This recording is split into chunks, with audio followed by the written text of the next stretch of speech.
It's one of the biggest manhunts in the history of the CIA, tracking down the engineer of the attacks of September 11th. It was a scramble like you wouldn't believe to find this guy. You know, literally with like guns drawn on the street. It's like a true Wild West manhunt. In a deadly game of cat and mouse, the CIA will follow a chain of intel from the Philippines to the heart of Pakistan and attempt to capture Al-Qaeda's military mastermind, the man known as KSM, Khalid Sheik Mohammed.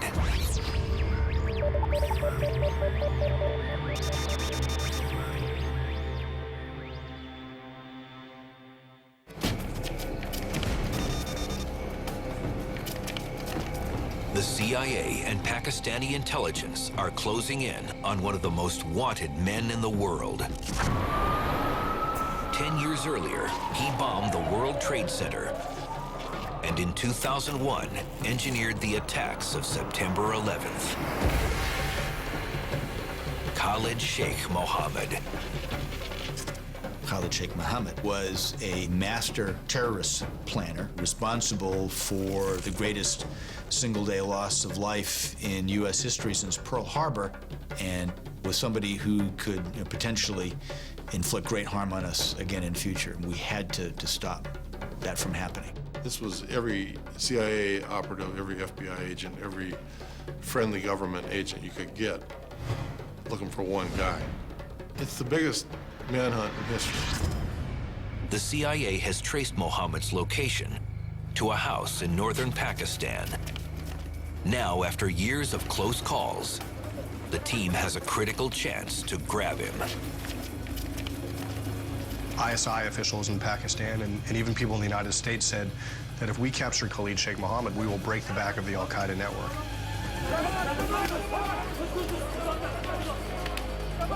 One mistake, and the Al-Qaeda mastermind will disappear to mount another attack.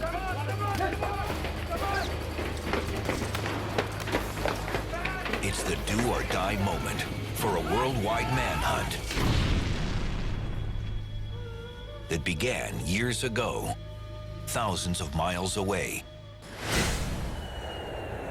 December 11th, 1994. Philippine Airlines Flight 434 has just taken off from Manila.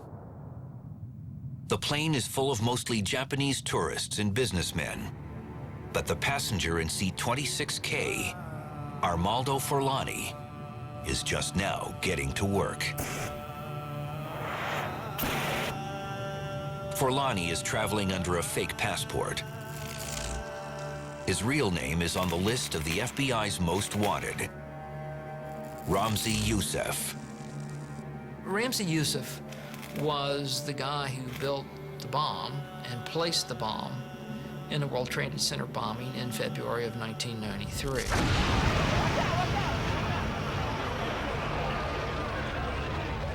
Ramzi Ahmed Youssef was close to being a genius. With a gang of people who were none too bright, he came within an ace of knocking down the World Trade Center.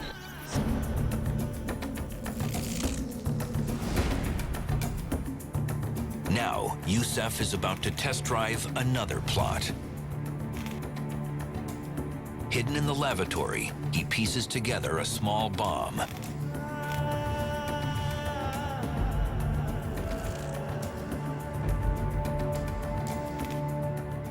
Youssef, who was an electrical engineer, had figured out how to build really small explosive devices that could be taken apart and taken onto an aircraft, bypassing the security. The nitroglycerin is put in contact lens solution bottles, and the watch is a watch. I mean, so none of this stuff appears dangerous.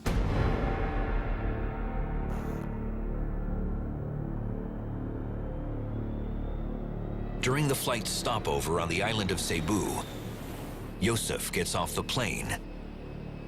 The bomb stays on board. 2 hours later, en route to Tokyo, seat 26K explodes. The blast rips a hole through the floor of the aircraft, tearing through the luggage compartment below. The bomb went off over the Pacific, but it was a test. It was a small bomb. One person got killed, but the plane managed to land safely.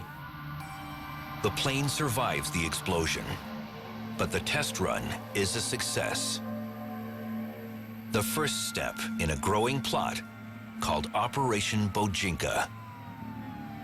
The Bojinka plot was a plot by Ramzi Youssef, KSM, and a couple of other guys out of Manila to plant bombs on 12 airliners and blow up those airliners heading to the United States from Asia, which could have killed about 4,000 people. They knew then that the bomb would work if placed in the right place and of sufficient size.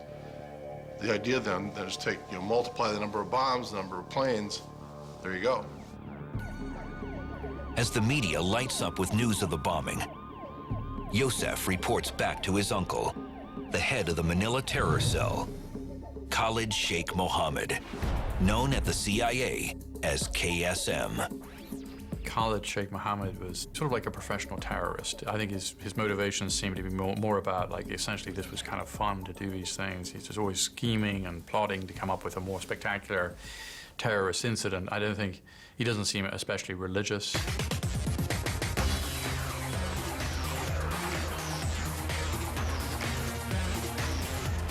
Mohammed and his Manila terror cell may be engaged in a holy war, but they don't exactly live a fundamentalist lifestyle.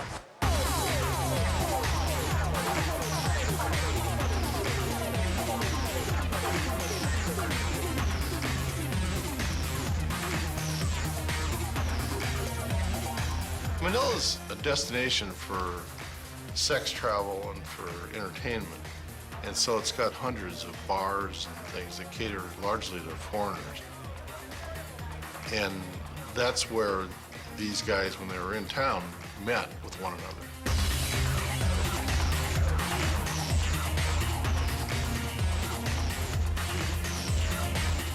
Khalid Sheik Mohammed has always struck me as a man who has grown into Islam. Certainly when we first ran across Khalid Sheik Mohammed, there was very little indication that he was a true believer.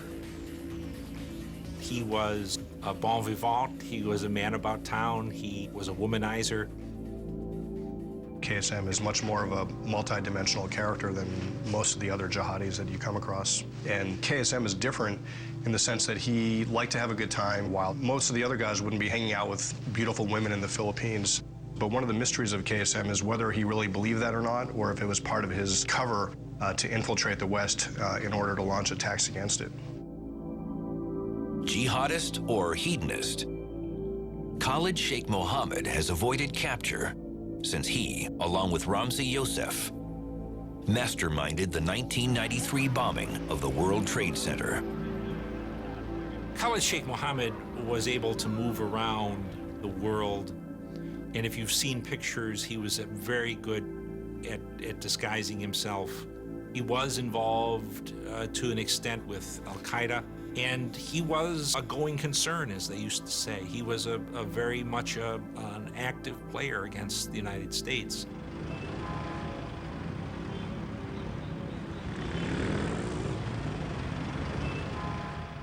In a small apartment in downtown Manila, KSM and Youssef prepare to carry out their Bojinka plot to blow up several airliners. Youssef oversees the construction of new, easily concealed explosives. Ramzi had gone to college for computer sciences in Britain and had learned through trial and error how to make bombs and electrical circuitry.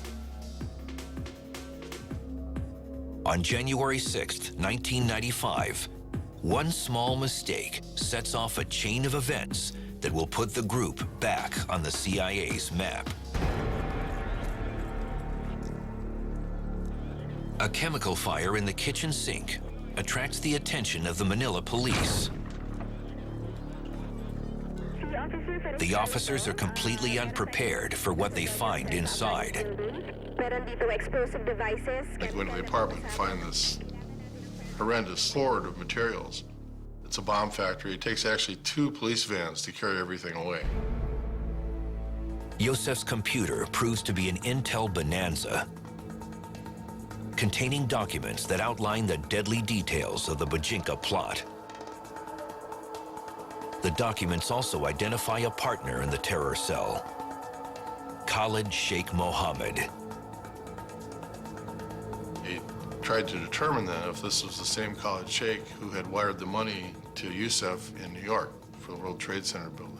And they eventually determined that yes, it was. A lot of the information from Manila helped lay the groundwork for the indictment of KSM and ultimately to figure out what he was doing with Al-Qaeda and his place in the network. The CIA now has proof that KSM was behind the 1993 World Trade Center bombing. But he and Yusuf have dropped off the map. A stream of chatter puts Yusuf in Pakistan, but no one knows where, until a bounty of $2 million proves too much for one man to resist. A South African Muslim walked into the U.S. Embassy and said, "I know where he is and I want the reward." Now the CIA and Pakistani intelligence have a critical chance to grab a sworn enemy of the United States. Open the door! February 7th, 1995. The CIA has tracked Ramzi Youssef, the engineer of the World Trade Center bombing, to a guest house in Islamabad, Pakistan. The FBI and their partners at Pakistani intelligence get ready to surprise him with a visit. Embassy personnel tell me they really do believe they've located Ramzi Youssef. So with State Department agents and DEA agents, we go to a guest house in Islamabad called the Sukasa Guest House. Open the door! Ramzi Youssef, open the door! 1, 2, 3, go!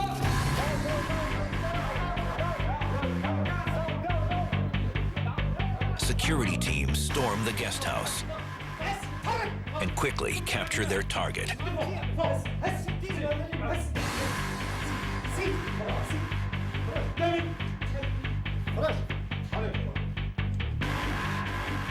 They go in this room and take a gentleman into custody, and it's a custom for whatever reason in Pakistan where you basically put blindfolds over the person you're arrested, I guess, so they can't see you or anyone else.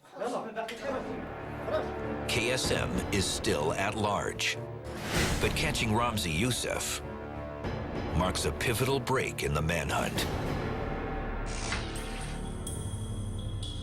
Getting him to talk first falls to the FBI's Brad Garrett. Garrett uses a simple technique to win a suspect's trust. When he blinks, a contact tumbles out of his eye and lands on his shirt. Now, they have his hands shackled down, so he can't move his hands. So I look at him and I look at the contact, and I said, "Do you want me to take care of that?" And he paused for a minute and he said, "Yes." So I take his contact, put it in the cup of water, and place it where he can see it. And so that's how we started our initial contact with each other. Ramzi proves to be a calm captive, well-spoken, cooperative, and ready to talk. I said, "Were you involved in blowing up the World Trade Center in February of 1993? He smiled and he said, "Well, I masterminded blowing up the World Trade Center." I said, "Okay, how about telling me about that?"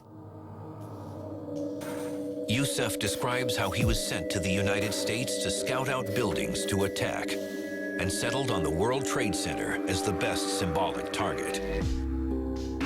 He says their goal had been to kill 250,000 people, but he was rushed by his bosses and wasn't able to build the bomb he wanted.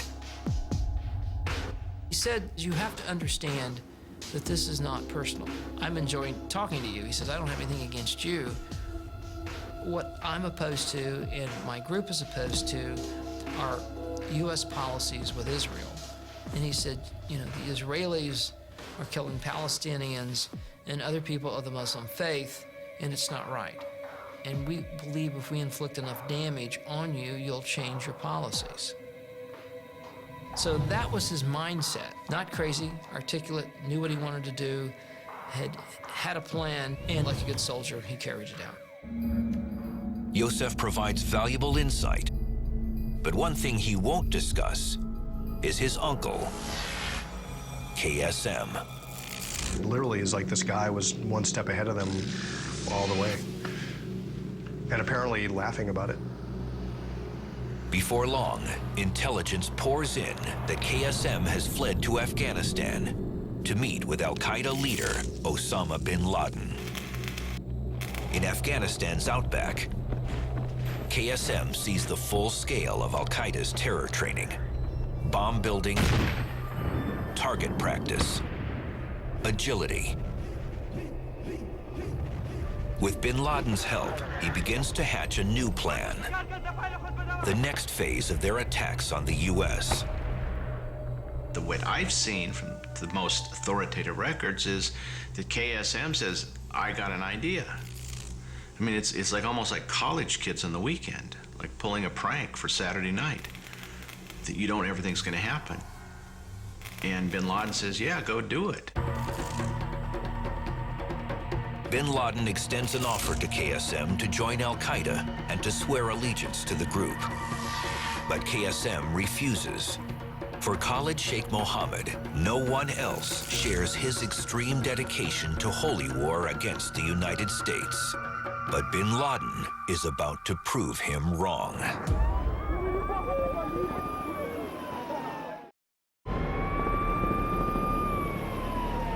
August 7th, 1998. Explosions create shockwaves over the capitals of Kenya and Tanzania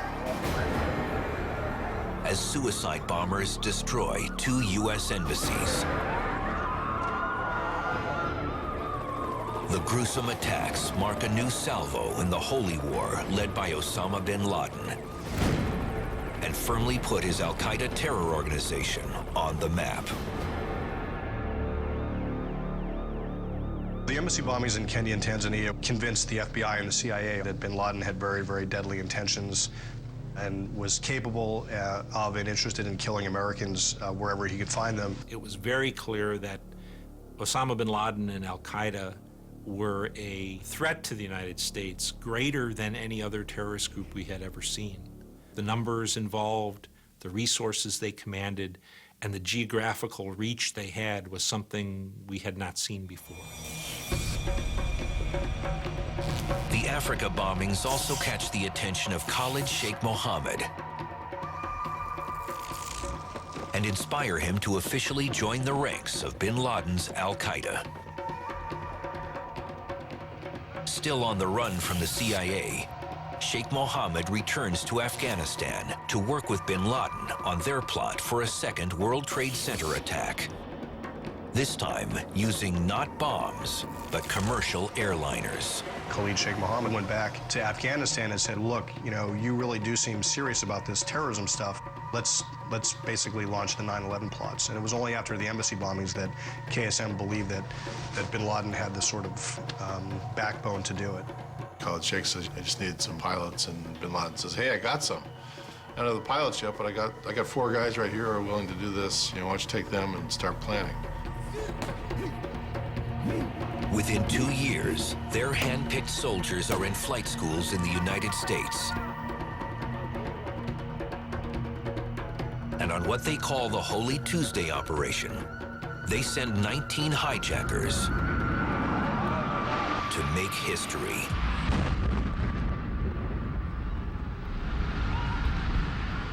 If you looked at bin Laden as the architect of Al-Qaeda, sort of building the structure of it, KSM is almost the engineer who actually, you know, builds the structures and gets things done. And KSM at every step basically, you know, pushed bin Laden away and seized control of the plot and made sure that's, you know, that everything happened according to plan.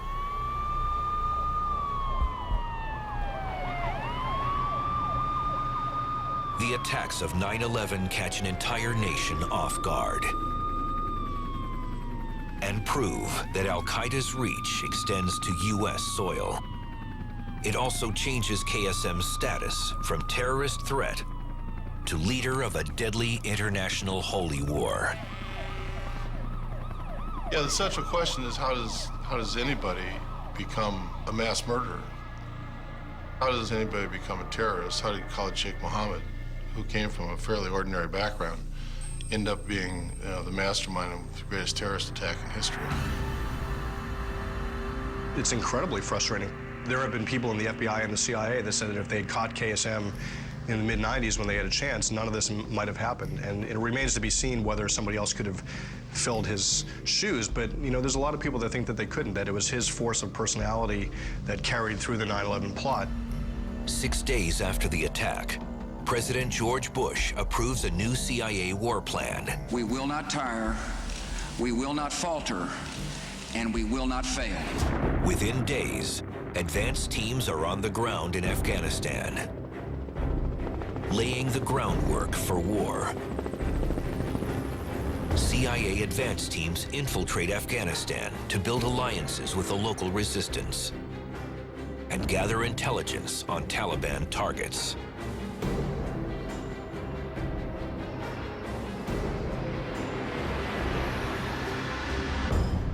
In November of 2001, CIA Predator drones patrol the skies over Afghanistan. People running through the west. More movers, another vehicle, and more people clear to engage all those. Roger that.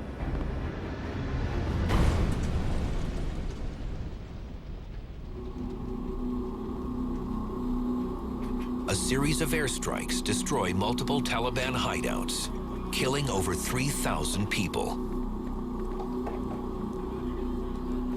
including Al-Qaeda's military commander, Mohammed Atef.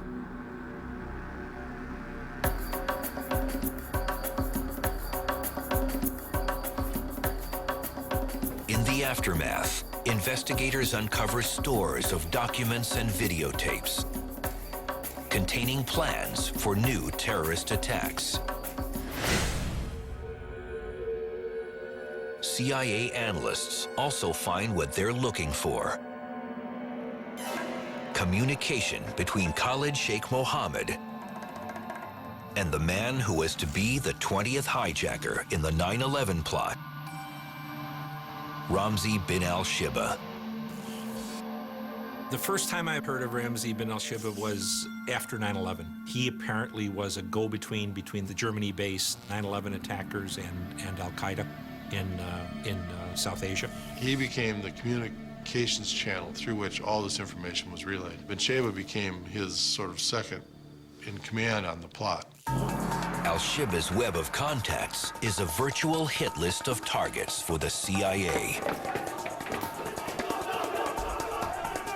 Each one putting them another step closer to catching the man behind 9/11, Khalid Sheik Mohammed. March 28, 2002. In the city of Faisalabad, Pakistan, the CIA and Pakistani intelligence forces are on the hunt for the man behind the attacks of 9/11. Khalid Sheik Mohammed. They're targeting all of his known associates, and the chase brings them to the home of an Al-Qaeda operative named Abu Zubaydah.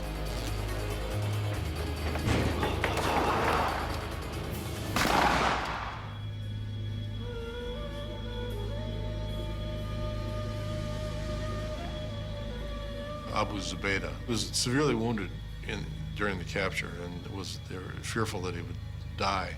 And the first task was to keep him alive, and the second was to interrogate him. Zubaydah is secretly transferred from one black site to another and endures so-called enhanced interrogation, what many would consider torture. The value of the information he gives will remain highly disputed for years to come. But he does divulge the identity of one of the key planners of the September 11th attacks. A mysterious figure the CIA knows only as Mukhtar. The CIA had known for a long time that a guy named Mukhtar was somehow involved in Al-Qaeda and was repeatedly mentioned in connection with the planes operation, with the 9/11 attacks. They didn't know who it was. And when they showed Zubaydah the photograph of KSM, he says, "That's Mukhtar." They went, "What?" He says, "Yeah, that's Mukhtar." Mukhtar means the brain in Urdu, and they had been hearing about Mukhtar as being an instrumental force in the 9/11 attacks, and so when they realized that KSM was Mukhtar, it was sort of a holy smokes moment, for lack of a better word, where they said, oh my God, the guy that we've been chasing since 96 or 95 is actually the same guy that pulled off 9/11. Zubaydah's confessions reveal that Khalid Sheik Mohammed has emerged as Al-Qaeda's senior military leader and confirm that KSM was the chief architect of the attacks of 9/11. The main reason for a focus on KSM was not so much because of what he'd done in the past, but what we feared he might be doing in the future. That was the burden that we all carried. They're gonna hit us again. We've got to uncover it. We've got to stop it. We simply can't allow this to happen again. It was a scramble like you wouldn't believe to find this guy, and no stone was unturned, and no, all the stops were pulled out to find him. I mean, we're talking everything from retasking satellites to gather intercepts, to putting people on the ground, troops, FBI agents, CIA agents, sending cables to embassies around the world saying, have you seen this guy? But in the shadowy world of terrorism, gaining access to either KSM or Al-Qaeda contacts is nearly impossible. Sometimes it all comes down to a lucky break.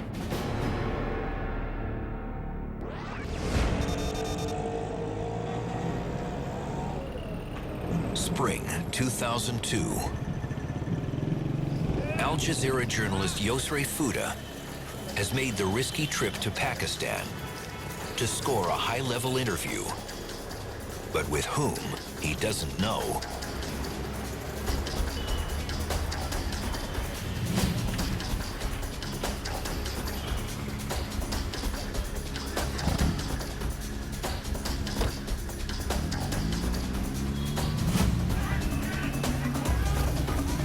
Fouda is driven to a secret location in downtown Karachi.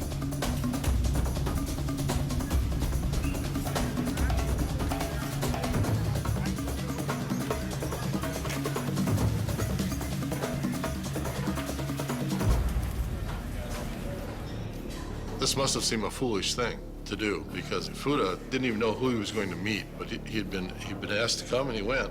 And when he shows up, he recognizes them immediately. Fouda finds himself seated in front of Al-Qaeda Lieutenant Ramzi bin al-Shiba and the mastermind of September 11th himself, Khalid Sheik Mohammed.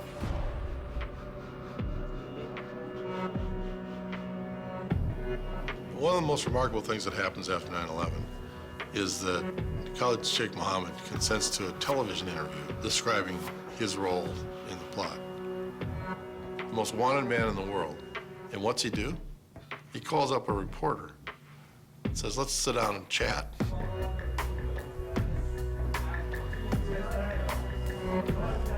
KSM and al-Shiba describe how they planned the attacks. From studying flight timetables, to training pilots, to selecting targets for maximum impact. KSM said in his interview that the attack themselves was to rub our face in what they say they felt for the past 100 years, either at the hands of the United States or the Israelis or the Indians, that it was time the Americans should be humiliated and embarrassed by someone attacking them instead of always the other way around. Look, the A-team of terrorism don't talk to the press ever, ever, ever. Don't even say anything. I mean, the fact that this guy was so eager to claim 9/11 and go to Al Jazeera, Fuda was working for, is just like nutty. To me, that probably was not an interview that was sanctioned by Al-Qaeda. To me, that was Khalid Sheik Mohammed as the swashbuckler, as the man who didn't think there was a bullet made for him, who wanted to advertise what he had done. According to Fuda, the Al-Qaeda duo refused to let him take the video of the interview, but they do let him keep an audio recording. The National Security Administration gets a hold of the audio and feeds it into a computerized signals monitoring system, codenamed Echelon. Before long, the system locks onto a familiar voice when one Al-Qaeda operative makes a costly mistake. On the roof of the Karachi safe house, Ramzi bin al-Shiba makes a call using a traceable satellite phone. Khalid Sheik Mohammed was living in Karachi on and off. It's one of the world's largest cities. It's a great place to disappear. It's mostly huge chunks of the city are no-go areas for the police. It's a good place to function if you're one of these Al-Qaeda leaders. And so they went to the cities thinking that that would provide them anonymity. The NSA's surveillance program picks up the signal and identifies the voice as al-Shiba and pinpoints his location. The U.S. sends the details to Pakistani intelligence, setting the stage for a deadly showdown. September 11th, 2002. Early morning in downtown Karachi. The city is just coming to life. Two men emerge from the Al-Qaeda safe house to grab a quick morning meal.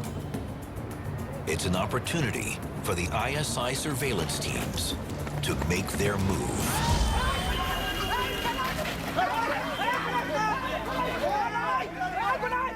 Noise from the scuffle alerts the Al-Qaeda fighters inside. And they quickly gear up for an all-out war.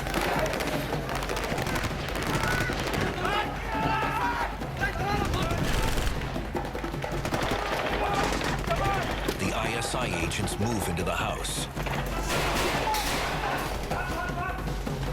And one Al-Qaeda fighter hits back with a grenade.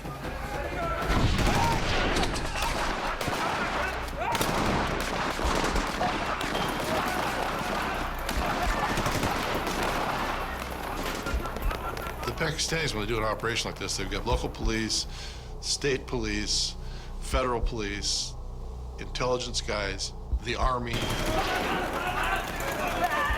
And before it was done, there were thousands of shots fired at the building. The building was just, I mean, it was just completely shellacked.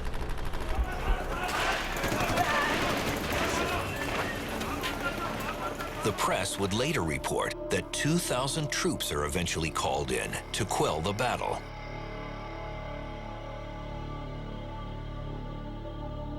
In all, Pakistani forces capture 5 Al-Qaeda members, including a major target, Ramzi bin al-Shiba. They also round up 2 young boys, the sons of Khalid Sheik Mohammed. 2 of his children were captured that same day and were taken into Pakistani custody and interrogated. And in fact, Pakistani intel people think that Khalid Sheik Mohammed was there in Karachi with bin Sheba and got away. The ISI at the time told me that it was almost like one of those Western films where you get to the campfire and, you know, the embers are still smoking and there's a hot cup of coffee there and, you know, they just missed him. I mean, that's the way they described it, that he was literally always one step ahead of them.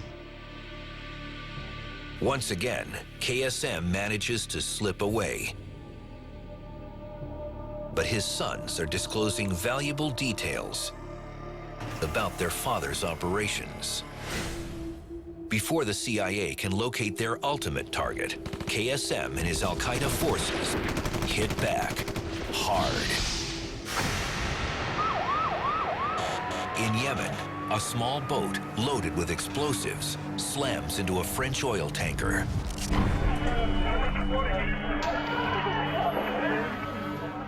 A week later, on the tropical island of Bali, coordinated bombs explode at packed tourist nightclubs, killing more than 200 people. It's the worst terrorist attack since 9/11, and Al-Qaeda shows no signs of letting up. This is not a pickup squad of weekend ball players. These are professional thinkers, fighters, explosive experts. This is a professional organization. And the fact that they don't wear uniforms and they don't have airplanes, they don't have boats, we shouldn't let that block our view of what a serious professional enemy this is. Throughout the fall of 2002, the CIA coordinates a massive surveillance dragnet to find KSM, using cell phone intercepts and informants on the ground. The U.S. electronic eavesdropping is able to get not Khalid Sheik Mohammed, but other figures talking about what was being planned. Finally, they get enough electronic intelligence to narrow down where he might be. The CIA picks up phone traffic that points to Pakistan's border with Afghanistan. An informant identifies an Al-Qaeda safe house in the frontier town of Quetta. In the dead of night, Pakistani forces storm the house.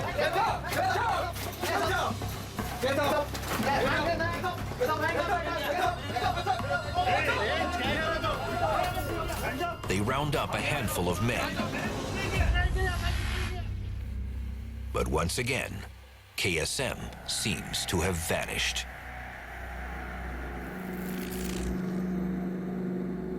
A search of the house turns up a bounty of intel. Names, phone numbers, and email addresses. But it's something else that leads security forces to the ultimate target. In a middle-class home in Rawalpindi, a guest slips into the bathroom and sends Pakistani intelligence a text message. The mystery informant may have just led the CIA to the 9/11 mastermind, the man they have chased for over 10 years.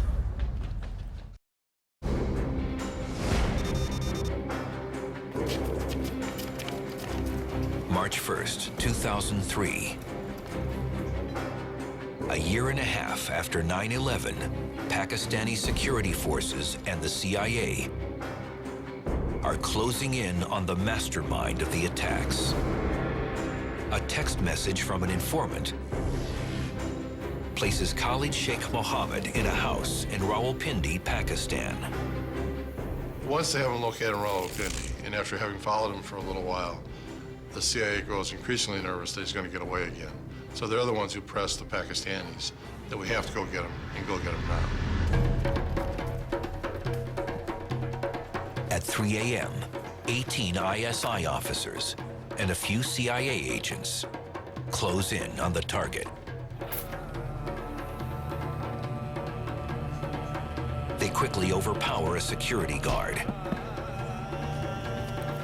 and break into the house.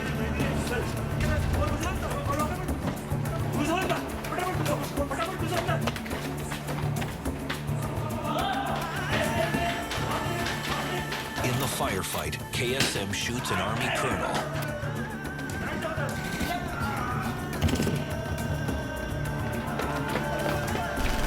But eventually, the officers overpower him. He clearly thought he had immunity in Pakistan, and he was in Rawalpindi because he probably thought he was going to continue to be operational. He was going to continue the war, the war on the West. And, you know, he didn't know that he had passed his time. It was over. The Pakistanis arrest 2 other men. owner of the house and an Al-Qaeda financier. The family claims they're held at gunpoint, while officers ransack the house. They confiscate a load of evidence, computer drives and disks. The most important thing when you capture someone is to grab either his papers or his electronic media, because they never expected the Americans to read that. Over a year after the attacks of 9/11, KSM is finally in custody.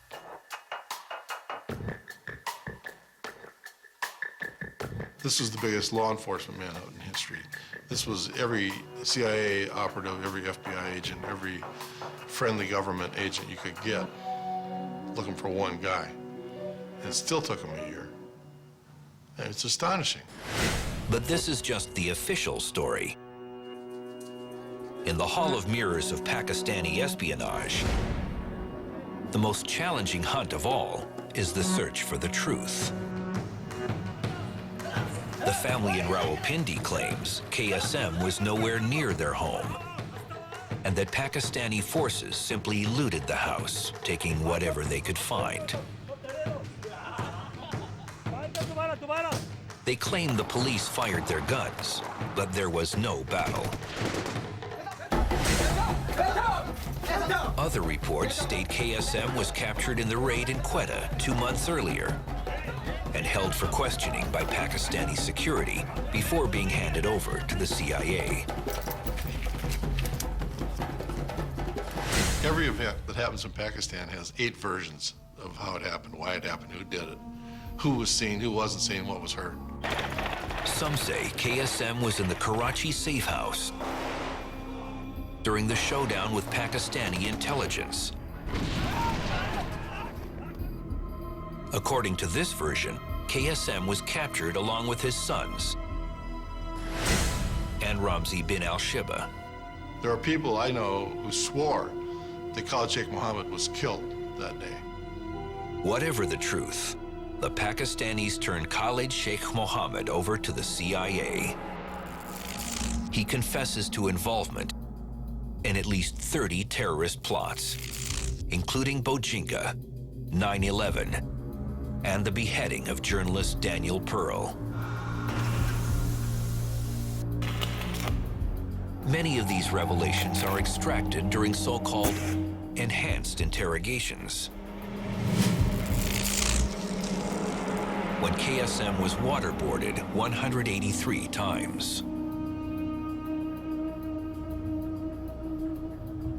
You look at the results of the interrogation of Khalid Sheik Mohammed, and we now know it was done under, torture. I mean, there's no other way to call waterboarding. That's the definition.